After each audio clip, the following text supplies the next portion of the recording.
Bismillahirrahmanirrahim. Assalamualaikum warahmatullahi wabarakatuh. Selamat bertemu kembali pada perkuliahan teknologi sediaan liquid semi solid ya. Pembahasan kita kali ini akan memfokuskan pada bahan aktif obat dan eksipien ya, atau bahan tambahan. Sebelumnya kita lihat ya, definisi obat itu apa. Obat ini bisa kita definisikan sebagai bahan, jadi bisa tunggal, atau campuran bahan, jadi bisa lebih dari satu ya, yang bersumber atau berasal dari sumber mineral, tumbuhan, hewan, atau mungkin hasil sintetis. Ya, tujuannya untuk apa?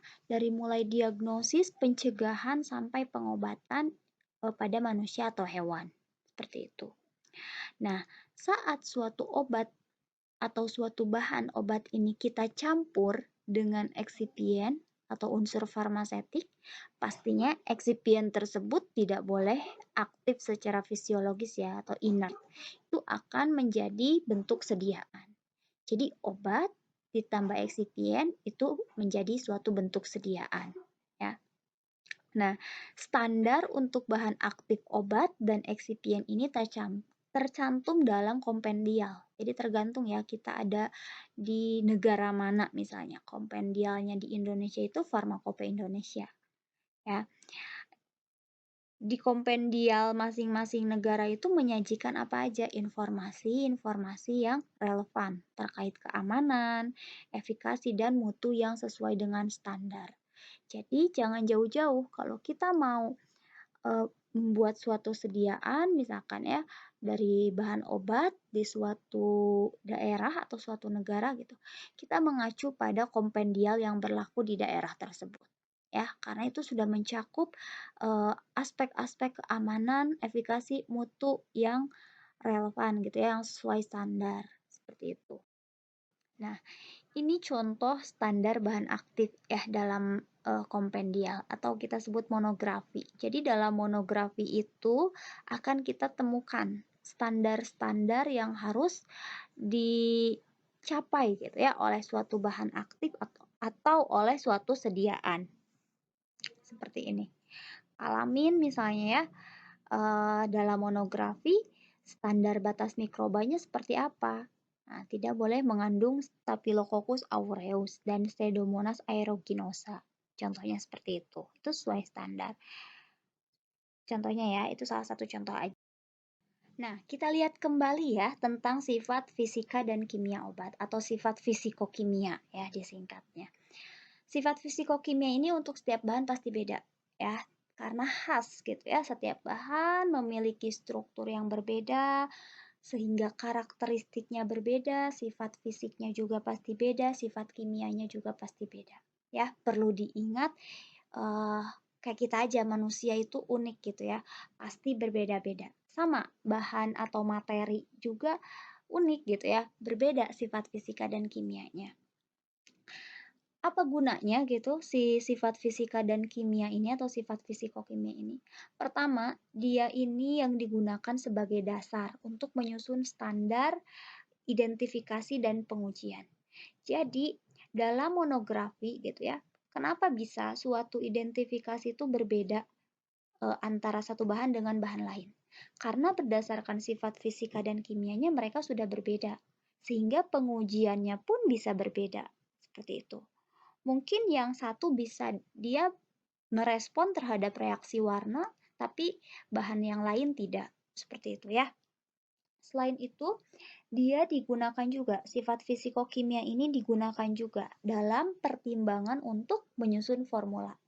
Jadi suatu formula itu misalnya mengandung bahan aktif dan eksipien tertentu, itu bukan atas tanpa dasar gitu ya, tapi ada dasarnya. Dasarnya apa? Salah satunya sifat fisikokimianya. Kenapa suatu sediaan itu kita tambahkan antioksidan? Oh, karena sifatnya memang mudah teroksidasi misalnya ya secara kimia. Atau misalnya kenapa dia kita tambahkan pengawet gitu. Karena sediaan atau bahannya ini memang mudah terkontaminasi seperti itu. dan seterusnya. Jadi, dasar dalam menyusun suatu formula itu kita lihat dulu sifat fisikokimia bahan aktifnya seperti apa, baru kita bisa susun, ya. Kemudian sifat fisikokimia yang penting dalam penyusunan formula itu ada beberapa, kemarin juga sudah dijelaskan. Yang pertama kelarutan pasti, kedua koefisien partisi, nanti kita belajar ya apa itu koefisien partisi, lalu bentuk obat dan stabilitasnya apa, ya. Yang pertama kelarutan. Kelarutan suatu obat ini dia akan terkait dengan bentuk sediaan apa yang akan kita buat gitu ya, dan efek terapeutik apa yang akan dihasilkan, ya. Misalnya suatu kelarutan obat dalam air ya, kelarutan obat dalam air itu buruk. Berarti dia sulit kalau kita mau buat dia dalam bentuk larutan. Cari dalam bentuk lain. Misalnya suspensikah gitu ya, bentuk lain dari cairan gitu, atau emulsikah kalau memang bahannya adalah minyak dan air seperti itu.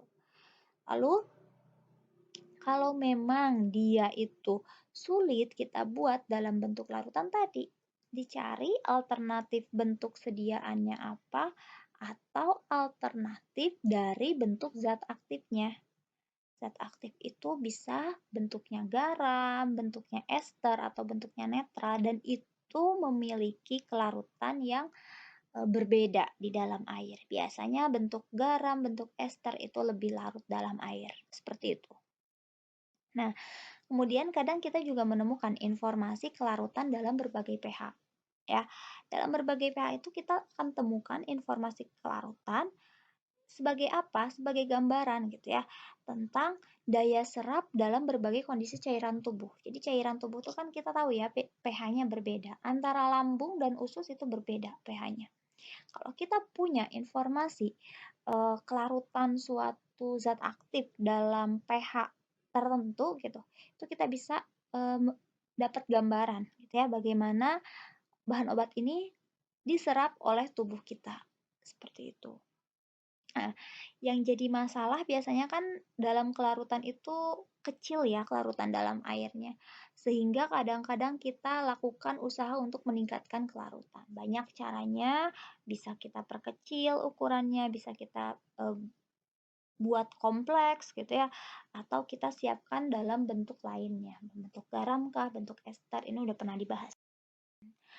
Ini, tadi sempat disinggung tentang koefisien partisi. Jadi apa itu koefisien partisi? Nah, koefisien partisi ini adalah rasio atau perbandingan antara obat yang terlarut dalam fase minyak dan obat yang terlarut dalam fase air. Jadi rasionya berapa sih? Perbandingan yang ada di minyak sama yang ada di air itu berapa?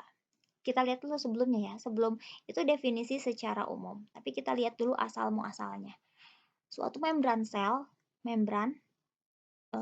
kita kan ada membran sel ya, itu terdiri dari strukturnya itu terdiri dari lipid bilayer istilahnya. Jadi lapisan ganda dari lemak gitu ya. Kalau kita lihat membran sel ini bagian atasnya ini adalah bagian yang hidrofilik. Jadi relatif larut dalam air gitu ya. Kemudian selanjutnya adalah bagian dari lemaknya ya. Setelah lemaknya dia ketemu lagi dengan bagian dari lapisan lemaknya, lalu lapisan air. Meskipun di tengah-tengahnya mungkin ada beberapa protein, ada beberapa protein-protein untuk proses transport ya, untuk obat-obatan atau untuk bahan-bahan yang memang tidak bisa melewati membran. Misalnya dia transportnya melalui protein-protein seperti itu. Jadi intinya membran sel ini cukup kompleks ya strukturnya. Dia ada bagian hidrofiliknya atau bagian yang larut air dan dia ada bagian yang hidrofobiknya atau bagian yang larut minyak. Larut minyak, ini larut air ya. Nah, obat saat melewati ini akan bagaimana melewatinya gitu, atau dia akan cepat atau akan lambat melewati membran sel. Ya dong, kalau mau bekerja obat itu dia harus sampai ke target, berarti dia harus menembus sel gitu ya. Menembus sel berarti menembus membran sel. Nah, seberapa cepat dia bisa menembus membran sel ini itu ditentukan oleh nilai koefisien partisi. Ya, jadi tergantung dari koefisien partisinya. Koefisien partisi itu suatu tetapan. Jadi dia dalam minyak dan dalam air itu akan berapa perbandingannya. Seperti itu. Nah, ini tuh terkait parameter ini terkait dengan respon farmakologi. Jadi, kita akan bisa memperkirakan bagaimana respon farmakologinya kalau kita tahu juga koefisien partisinya bagaimana gitu ya. Karena suatu obat bisa bekerja, bisa memberikan respon, bisa memberikan efek farmakologi kalau apa? Kalau dia sampai ke reseptor. Sampai ke reseptor berarti harus melewati berbagai sel ya, berbagai sel dari mulai misalkan di saluran cerna. Dia harus melewati usus gitu ya untuk diserap seperti itu. Itu kan lewat sel juga ya. Nah, gimana caranya dia biar bisa diserap? Itu tergantung dari uh, koefisien partisinya. Seperti itu. Tadi ya, untuk menghasilkan respon, maka suatu obat harus mampu melewati membran sel. Tadi udah saya jelaskan. Nah, membran sel ini tersusun dari komponen lemak dan protein.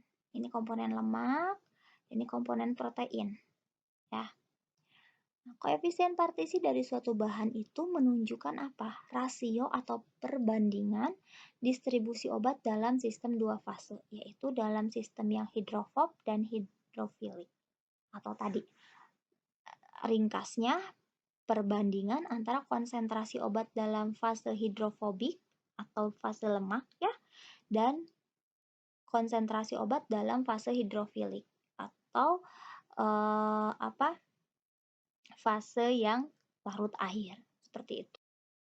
Nah, tadi bentuk obat ini bisa dalam bentuk bebas atau netral, bisa dalam bentuk garam atau bisa dalam bentuk esternya. Ya. Karakteristik untuk masing-masing bentuk obat ini beda-beda. Jadi, mungkin saja karakteristik untuk yang kelarutan untuk kelarutan yang bentuk garam itu lebih besar daripada yang bentuk bebasnya atau bentuk netralnya. Seperti itu, kayak fenobarbital gitu. Yang bentuk natrium, fenobarbital natrium itu justru memiliki laju disolusinya lebih tinggi, sekitar hampir 800 kali dari fenobarbital biasa gitu ya. Karena apa? Ya kelarutannya juga beda ya. Tadi makanya suatu obat kita ubah sedikit bentuknya itu sifatnya udah jadi beda. Nah, lalu stabilitas juga ya. Stabilitas fisika dan kimia suatu obat ini menunjukkan aspek dari mutu zat aktif dan sediaan yang akan dicapai. Ya. Studi stabilitas juga penting untuk kita mempertimbangkan formulasinya mau kayak gimana gitu ya. Tidak tahan terhadap panas misalkan kalau dari stabilitasnya berarti kita jangan lakukan proses yang membuat dia terurai gitu ya, atau menggunakan panas sehingga dia terurai seperti itu. Atau mungkin secara stabilitas dia terhidrolisis gitu. Berarti kita minimalisir kontak dengan air. Apakah dibuat sirup kering misalkan atau kita buat dalam enkapsulasi dan lain sebagainya. Seperti itu ya. Nah, beberapa bentuk kristal. Jadi kalau kristal itu kan ada yang amorf, polimorf, dan lain sebagainya. Jadi beberapa obat bentuk kristalnya atau polimorfnya itu mungkin lebih stabil dibandingkan bentuk lainnya. Ya, tapi ini spesifik gitu ya. Nah, kemudian ini pembahasan yang agak panjang terkait eksipien. Eksipien ini kita butuh dalam bentuk sediaan eksipien, tapi dia tidak boleh memberikan efek farmakologi atau tidak boleh memberikan efek fisiologi. Jadi yang kerja itu ya bahan aktifnya. Eksipien ini hanya mendukung kerjanya gitu ya. Jadi selama dia dibentuk jadi suatu bentuk sediaan, didukung nih performa sediaan tersebut gitu sama eksipien. Beberapa yang akan kita bahas itu pengawet ya, nanti kita coba antioksidan dan ini perisa pewarna gitu ya. Perisa pewarna lebih ke perbaikan penampilan ya, seperti itu. Pertama untuk pengawet, prinsipnya adalah saat kita mau memilih suatu pengawet itu tolong lihat pH aktivitas pengawetnya berapa ya. Coba kita dekati atau kita usahakan agar pH aktivitas pengawetnya ini sama dengan pH sediaan. Ya, jadi jangan sampai pH sediaan kita di 7 nih, tapi pengawet kita aktif di pH 1 misalkan. Itu kan nggak logis ya. Cari pengawet yang kira-kira mendekati pH sediaan. Aktivitasnya dia aktif atau dia bagus di pH yang sama dengan pH sediaan. Itu penting ya. Kedua, kelarutan pengawet maksimum dalam sediaan juga kita harus lihat. Karena percuma ya kalau misalkan kita tambahkan bahan pengawet gitu ya, tapi dia tidak larut dalam sediaan kita atau tidak kompatibel dalam sediaan kita. Lalu stabilitasnya terhadap metode sterilisasi sediaan bagaimana? Ya, tujuan kita menambahkan pengawet itu untuk apa? Untuk meningkatkan usia simpan misalkan ya, untuk menghindarkan dari kontaminasi seperti itu. Tapi saat disterilisasi misalnya ini untuk yang kasusnya steril ya, dia tidak tahan panas gitu. Ya percuma, tidak akan berguna sebagai pengawet seperti itu. Nah, 3 proses utama pengawetan atau 3 prinsip utama pengawetan itu intinya kita aseptis, bekerja secara aseptis, lalu kita hilangkan mikroorganisme atau kita hentikan pertumbuhannya. Ya, jadi kalau aseptis ini kita lebih menjaga agar sediaan kita ini tidak terkontaminasi. Jadi kita jaga agar kontaminasinya minimum gitu. Mikroorganisme yang masuknya minimum saat proses itu. Gimana cara jaganya? Ya mungkin kita kerja di bawah laf gitu ya, atau mungkin kita kerja dengan teknik aseptik gitu ya. Teknik aseptik itu yang biasanya didekatkan dengan api gitu ya. Kalau kayak kerjaan-kerjaan di mikro itu teknik aseptik seperti itu agar apa? Agar tidak terkontaminasi gitu, minimum kontaminasinya. Gitu. Atau bisa juga proses pengawetan ini agar lebih awet gitu ya sediaan itu, kita hilangkan mikroorganismenya. Bisa kita cuci atau kita bersihkan, lalu bisa kita lakukan sedimentasi atau sentrifugasi, dan sentrifugasi maksudnya, atau kita lakukan penyaringan. Jadi sediaan itu bisa kita hilangkan mikroorganismenya itu dengan penyaringan. Pakai membran filter ya pastinya. Membran filter yang bisa menahan mikroorganisme. Seperti itu. Atau kalau memang dua ini tidak bisa, kita hentikan pertumbuhannya atau kita bunuh mikroorganismenya. Caranya bagaimana? Bisa kita sterilisasi. Itu yang paling mudah dan paling bisa menjamin gitu ya. Sterilisasi juga banyak macamnya. Bisa kita pakai panas, bisa kita pakai radiasi dan lain sebagainya. Atau kita simpan dalam freezer. Menyimpan dalam freezer kan berarti kita menghentikan pertumbuhannya kan ya, mikroorganisme ini, karena biasanya dalam keadaan dingin yang ekstrim seperti di freezer itu kan ekstrim ya dinginnya itu di titik beku, itu dia dorman, jadi tidak bisa tumbuh lagi ya. Atau kita lakukan kondisi yang kering sekali gitu ya, sekalian aja keringnya banget gitu. Atau misalnya kita kasih pH yang tinggi sekali atau rendah sekali sehingga mikroorganismenya nggak bisa tumbuh gitu ya, kita hentikan. Atau kita hilangkan substratnya atau pasteurisasi atau kita tambahkan pengawet sekaligus ya. Nah, produk mana yang perlu menggunakan pengawet? Untuk produk-produk non-steril itu semuanya pakai ya, karena rata-rata non-steril ini dosisnya dosis ganda ya biasanya. Jadi itu perlu penambahan pengawet. Seperti itu. Tapi untuk produk steril itu tidak semua pakai pengawet.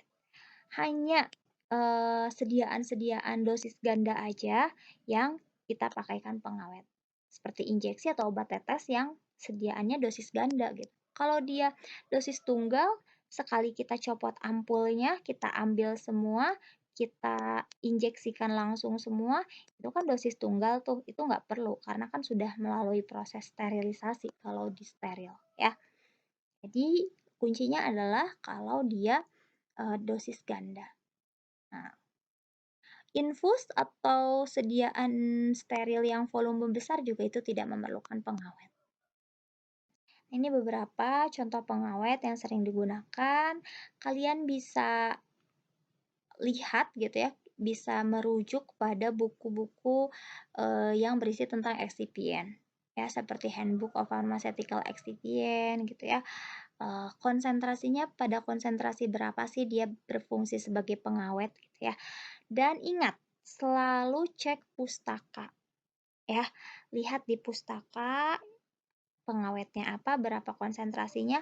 Lalu kita juga harus cek regulasi terbaru. Apakah pengawet ini masih digunakan, masih boleh digunakan atau tidak gitu. Karena kadang-kadang ada perubahan regulasi tentang izin penggunaan bahan-bahan aditif ya atau bahan-bahan tambahan seperti itu. Nah, kemudian kita coba bahas mengenai antioksidan ya. Jadi antioksidan ini ditambahkan kalau memang ada kemungkinan terjadinya oksidasi gitu ya. Namanya antioksidan berarti mungkin sekali terjadi oksidasi. Apa sih yang bisa menyebabkan proses oksidasi ini? Yang pertama adanya oksigen dalam udara. Jelas. Oksigen berarti menyebabkan oksidasi gitu ya. Kemudian ada zat pengoksidasi atau oksidator, zat yang menyebabkan oksidasi, gitu ya. Lalu ada enzim juga. Enzim juga kan bisa mempercepat seperti itu. Nah, oksidasi juga bisa dikatalisis atau dipercepat dengan beberapa kondisi atau beberapa bahan, seperti logam berat. Ada logam-logam yang memang mengkatalisis proses oksidasi itu sendiri, kayak Fe, tembaga, dan lain sebagainya. Solusinya apa? Kalau memang ditemukan data gitu ya, dia dikatalisis oleh sesepora logam.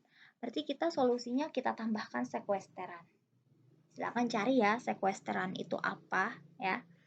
Kemudian misalnya dengan cahaya. Cahaya juga bisa mempercepat proses oksidasi. Nah, solusinya bagaimana? Kita gunakan wadah yang tidak tembus cahaya. Atau coba gunakan lampu yang panjang gelombangnya diatur gitu ya, tidak menyebabkan atau tidak mempercepat proses oksidasi ya. Lalu apalagi yang bisa mengkatalisis atau mempercepat proses oksidasi? pH. pH juga jangan lupa ya, bisa aja dia teroksidasi pada pH tertentu. Makanya data stabilitas itu penting kita dapatkan karena dari sana kita bisa menyusun banyak ya. Nah, kalau misalnya ada kasus kayak gini, dia misalkan teroksidasi pada pH 4 gitu. Berarti kita coba adjust gitu ya sampai pH-nya itu ada di pH yang oksidasinya jadi minimum gitu ya. Misalkan dia minimum oksidasi pada pH 7 misalkan. Kita coba adjust ke sana ya. Nah, pencegahannya kita gunakan wadah yang tertutup rapat ya dan kedap pasti, berarti kan itu meminimalisir kemungkinan masuknya udara ya, karena tadi salah satunya adalah udara. Atau kita buat sistemnya vakum. Vakum juga sama ya, meminimalisir udara. Atau saat pembuatannya kita aliri gas inert. Jadi kalau misalkan tidak memungkinkan untuk kita kedap udara gitu ya, kita coba pakai gas inert. Jadi kita alirkan gas N2 misalkan gas nitrogen. Itu kan inert ya. Inert tidak bisa bereaksi, maksudnya untuk oksidasi itu lebih tidak berpengaruh gitu ya kalau oksigen tadi memungkinkan untuk oksidasi. Sehingga kita tambahkan atau alirkan gas inert. Jadi oksigennya diganti sama N2 gitu ya atau gas inert lain. Bisa juga kita simpan pada suhu rendah karena suhu yang rendah itu memungkinkan untuk memperlambat laju reaksi ya. Jadi laju oksidasinya mungkin turun ya di suhu rendah. Kemudian bisa kita juga tambahkan atau gunakan wadah botol gelas berwarna coklat atau amber glass ya. Kalau misalnya kita pakai plastik bisa yang opak ya, jadi yang tidak transparan gitu. Nah, dosis tunggal dalam wadah kita lakukan atau kita isi dengan wadah hampir terisi penuh. Seperti itu ya. Nah, ini ada beberapa jenis antioksidan. Yang pertama itu ada yang zat pereduksi, ada true antioksidan, dan ada sinergis antioksidan. Jadi, nanti mekanismenya juga berbeda-beda untuk masing-masing jenis antioksidan. Nah, yang pertama untuk zat pereduksi. Jadi antioksidan itu bisa kita pilih sebagai atau kita pilih zat pereduksi sebagai antioksidan seperti itu. Mekanismenya gimana? Dia bekerja dengan dua mekanisme utama ya. Yang pertama, dia seperti mengorbankan diri gitu ya untuk teroksidasi terlebih dahulu. Jadi kalau misalkan kita pakai zat pereduksi, itu mekanismenya gimana? Dia teroksidasi terlebih dahulu sehingga sediaan kita yang mudah teroksidasi itu terlindungi. Ya, kenapa dia bisa teroksidasi terlebih dahulu? Karena potensial oksidasinya lebih tinggi. Ya, lihat nilai E0. E0 ini potensial apa gitu ya? Dia intinya potensial oksidasinya lebih tinggi. Ya. Kemudian bisa juga dia bekerja dengan memblocking rantai reaksi. Jadi diblok reaksi oksidasinya oleh zat pereduksi ini. Sehingga berhenti, ya. Contoh bahannya apa aja? Ada natrium sulfit, natrium tiosulfat, dan ada juga natrium metabisulfat. Ya, ini yang banyak dipakai. Perlu diingat untuk kita gunakan zat pereduksi ini sebagai antioksidan, konsentrasinya itu bergantung pada jumlah atau konsentrasi obat. Jadi makin tinggi konsentrasi obat yang digunakan, otomatis makin banyak juga ya zat pereduksi yang kita butuhkan. Seperti itu. Nah, yang kedua itu jenis true antioksidan. True antioksidan ini dia mekanismenya agak beda. Kalau tadi dia mengorbankan diri ya, zat pereduksi itu mengorbankan diri untuk teroksidasi lebih dulu gitu. Kalau true antioksidan ini dia kerjanya dengan menghambat rantai reaksi autooksidasi ya dengan cara bereaksi dengan radikal bebas. Jadi tahu ya salah satu mekanisme terjadinya oksidasi itu karena adanya radikal bebas. Radikal bebas ini biasanya ketemu dengan zat kita sehingga zat kita teroksidasi seperti itu. Tapi dengan adanya true antioksidan, radikal bebas ini malah berikatan sama si true antioksidan. Jadi nggak dengan obat kita seperti itu. Ya. Untuk contohnya ortoparatanin itu adalah true antioksidan dan dipolihidral fenol juga salah satu contohnya. Ya. Yang terakhir, antioksidan ini adalah antioksidan sinergis. Jadi sebenarnya dia kerjanya itu untuk membantu meningkatkan kerja antioksidan aja gitu sebenarnya. Intinya berarti harus ini ya, harus ada antioksidan lain gitu ya. Karena dia hanya sebagai sinergis gitu, meningkatkan kerja antioksidan aja. Mekanismenya bisa membentuk kelat dengan ion logam berat. Tadi kan salah satunya ion logam ini bisa mengkatalisis reaksi oksidasi. Nah, dengan antioksidan sinergis ini, ion logam atau logam-logam berat ini diikat atau dibentuk kelat sehingga tidak bisa mengkatalisis reaksi oksidasi ya. Jadi reaksi oksidasinya diperlambat gitu karena nggak ada ion logam lagi. Nah, selain itu bisa juga dengan mekanisme menghasilkan hidrogen. Hidrogen untuk inaktivasi radikal bebas. Jadi kalau dia udah menghasilkan hidrogen, nanti bisa diinaktivasi atau tidak aktifkan gitu ya radikal bebasnya. Contoh beberapa antioksidan sinergis ini kayak vitamin C, gitu ya, asam sitrat, monoisopropil, dan natrium edeta. Kemudian, antioksidan itu dipilih berdasarkan pertimbangan apa gitu ya. Kita pertama kali harus lihat dulu kelarutannya. Kelarutan obat yang akan dilindungi itu bagaimana dan kelarutan antioksidan itu bagaimana. Lalu pH efektif antioksidan apakah sama gitu ya dengan pH sediaan, sama kayak memilih pH efektif untuk pengawet, antioksidan pun sama, biasanya efektif pada pH tertentu ya. Jadi perlu ditinjau pH-nya sebisa mungkin dekat gitu dengan pH sediaan. Nah, yang terakhir kompatibilitas. Ini yang penting. Harus kompatibel antara antioksidan yang mau kita tambahkan dengan bahan-bahan lain dalam sediaan. Seperti itu. Nah, ada juga eksipien-eksipien untuk memperbaiki penampilan. Biasanya eksipien ini memberikan pengaruh pada penampilan seperti warna, rasa, dan bau. Prinsipnya apa dalam penambahan eksipien untuk memperbaiki penampilan ini? Intinya harus kompatibel, harus stabil, kelarutannya perhatikan, toksisitasnya, dan terakhir lihat regulasi yang terkait ya, karena terkadang ada bahan yang dulu masih diperbolehkan gitu menjadi bahan tambahan seperti untuk pewarna gitu ya, perasa dan lain sebagainya, tapi mungkin sekarang dicabut gitu atau sebaliknya seperti itu ya. Jadi harus kita tetap update. Untuk zat warna ini bisa bentuknya zat warna mineral ya.